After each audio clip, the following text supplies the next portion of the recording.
Pra, kjo fotografi, ajo montazh me këtë mbishkrim, ka bërë që të marrë qindra komente, fyerjet jemi mësuar. Pra konsideroj që ky targetim personal i pushtetit, kërcënimet që unë i ka marrë dhe 2 persona që janë akuzuar sot. Ka dështuar të mbahet seanca fillestare ndaj Fitim Selmani dhe Blerim Haradinaj, për kanosjen ndaj kryetarit të Asociacionit të Gazetarëve të Kosovës, Xhemail Rexha. Seanca dështoi në mungesë të 2 të pandehurve. E hapim seancën e shqyrtimit fillestar kundër të akuzuarve Fitim Selmani për shkak veprës penale,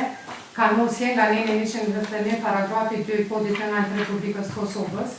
si dhe të pandehurit Blerim Haradinaj për shkak veprës penale, kanosje nga neni 181 paragrafi 2 Kodit Penal të Republikës Kosovës, sipas aktakuzës së Prokurorisë Themelore në Prishtinë, Departamenti i Përgjithshëm, prezanton prokurorja nga Prokuroria Themelore në Prishtinë,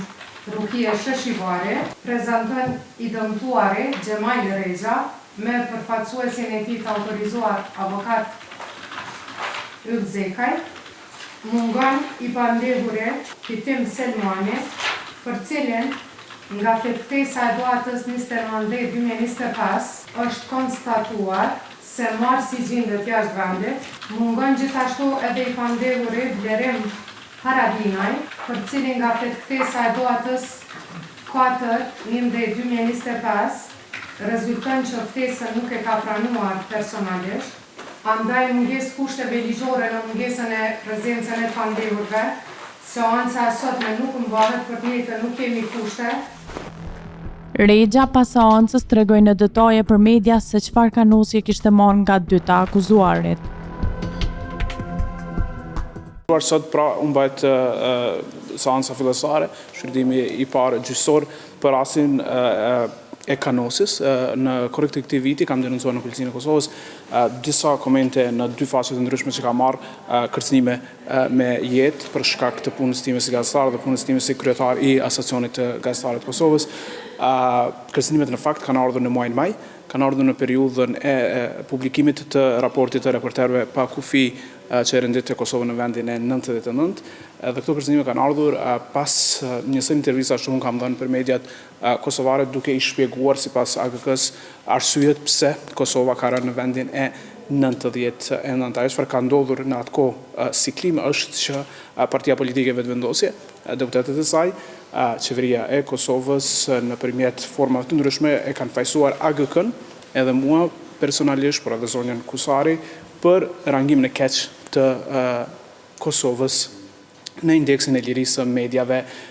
të reporterëve pa kufi. Ka pasur edhe targetim personal, për shembull të deputetës nga Xhilani Arbresh Hyseni Kreziu, e cila ka shkruar në Facebook, ka shkruar ai ken njoftuar për si ka ndikuar në raport certifikata e Serbisë e Klan Kosovës, mes tjerash. Pra konsideroj që ky targetim personal i pushtetit u ka dhënë platformë mira njerëzve të tjerë për kërcënimet e tyre. Kërcënimet që unë i ka marrë dhe 2 persona që janë akuzuar sot, kanë shkruar mes tjerash në një faqe online, në cilën është vënë fotografia ime, me një mbishkrim ku shkruante asnjë gazetar serb nuk do ta bënte atë pyetje. Në atë video unë po intervistoja për emisionin Interactive Talks kongresmenin amerikan republikan Mike Lawler në New York, dhe pyetja ime kishte të bëj me atë nëse administrata Trump do të punonte me qeverinë Kurti, pasi që administrata Biden kishte probleme me qeverinë Kurti për shkak të zhvillimeve në veri. Pra, kjo fotografi, ajo montazh me këtë mbishkrim, ka bërë që të marrë qindra komente, fyerjet jemi mësuar, por kanë qenë pra kërcënime me vdekje që më kanë bërë që pas disa javësh ti denoncoj. Arsyeja e denoncimit në fakt ka të bëjë edhe me një inkurajim që dua t'u bëj të gjithë gazetarëve, aktivistëve të shoqërisë civile që t'i denoncojnë rastet e tyre. Unë jam i lumtur që prokuroria ka arritur që një kohë shumë të shpejtë për kushtet e Kosovës të ngresë akt akuzë kundër 2 personave, siç e pam, të 2 jetojnë jashtë, njëri në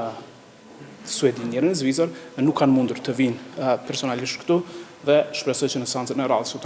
që u caktua për 10 dhjetor, ata të jenë të pranishëm.